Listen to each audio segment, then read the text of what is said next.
안녕하세요. 세상의 모든 일의 딩크입니다. 이번 영상에선 정말 많은 이에게 사랑받고 있는 호랑이 타투에 대해 알아보려 합니다. 호랑이는 동서양을 막론하고 다양한 국가에서 사용되고 있는 인기 있는 소재입니다. 동양권에서는 주로 이레지미의 메인 소재로 사용되며 서양권에서 역시 블랙 앤 그레이의 소재로 자주 사용되고 있습니다. 하지만 동서양의 모든 나라가 호랑이의 동일한 의미를 지니고 있는 것은 아닌데요. 어떤 나라에서는 좋은 의미로 또 어떤 나라에서는 안 좋은 의미로 사용되고 있습니다. 그럼 오늘은 아시아권 국가인 한중일에서 호랑이가 지닌 의미들을 한번 알아보실까요?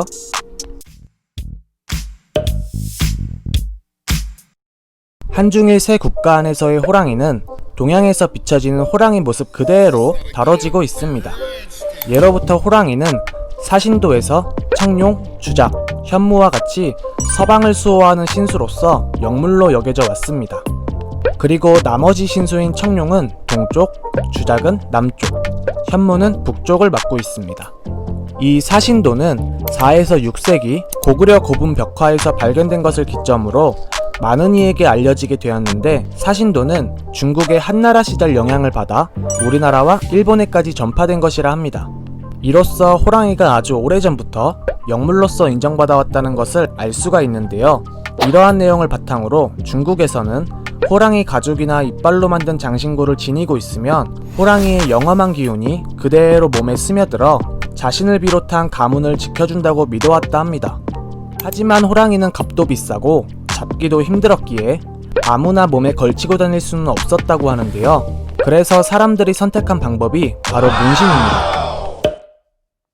호랑이를 몸에 새기면 영원히 그 영험함을 지닐 수 있을 것이라 믿었고, 한번 새기면 더 이상 비용도 들지 않았기 때문에 많은 사람들이 문신을 새겼다고 하는데요. 복을 중요시하게 생각하는 중국인들은 단순히 호랑이 하나만을 새겨넣은 것이 아니라 복을 가져다 준다는 의미를 품고 있는 다른 소재들과 같이 새겨넣었다고 하는데요. 호랑이와 더불어 인기가 좋았던 소재는 봉황, 거북이였다고 합니다. 예로부터 일본에서는 사물이나 동물에게 의미를 부여함으로써 만물을 소중하게 생각하는 풍습이 있다고 합니다. 기원 후 297년 편찬된 중국 왕조사에 기록되어 있는 내용을 보면 일본에서는 애나 어른 할 것 없이 많은 사람들이 문신을 새겨왔다고 기록되어 있다 하는데요. 동물의 왕으로 불리는 호랑이 역시 용맹하며 강인한 모습을 바탕으로 많은 사람들의 몸에 새겨졌다고 합니다. 사신도의 내용을 바탕으로 영험한 동물로 알려졌었기 때문에 호랑이가 이레지미 내에서 지니었던 의미는 호축삼재, 즉 홍수나 가뭄, 태풍, 산불 등등 물, 바람, 불로 인해 생기는 자연재해에서 보호해준다는 의미였다는데요. 용, 잉어, 하냐와 함께 가장 인기가 좋았던 소재였다고 합니다.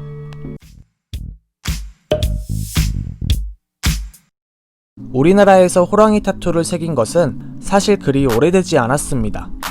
호랑이뿐만 아니라 타투 자체가 대중적으로 알려진 게 된 것 또한 1980년대부터로 약 60년 정도가 되겠는데요.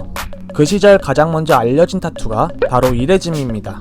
이레지미가 알려지며 호랑이 타투 또한 사랑받게 된 것인데요.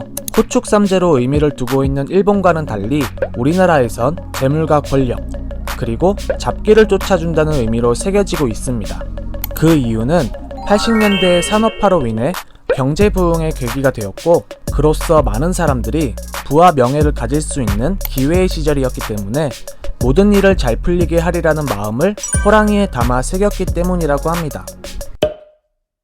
하지만 80년대는 일본의 야쿠자가 우리나라에 유입된 시점이기도 했는데, 워낙에 위협적이며 험상궂었던 이미지의 야쿠자들이 새기고 있던 타투의 대다수가 호랑이였기에 대중의 시선은 차가웠다고 하는데요.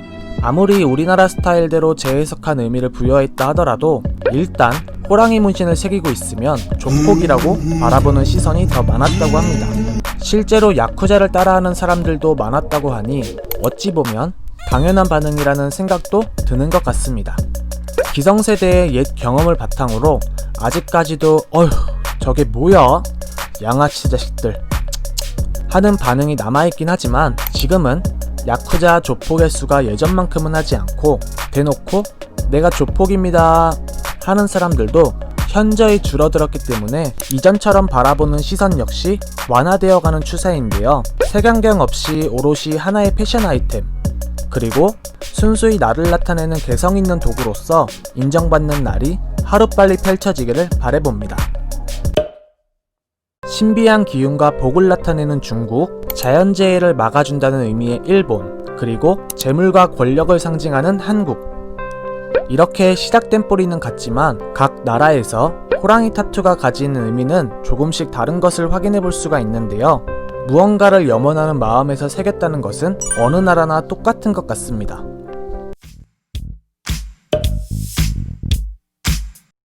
오늘은 간략하게 한중일 호랑이 타투에 대해 알아보았는데요.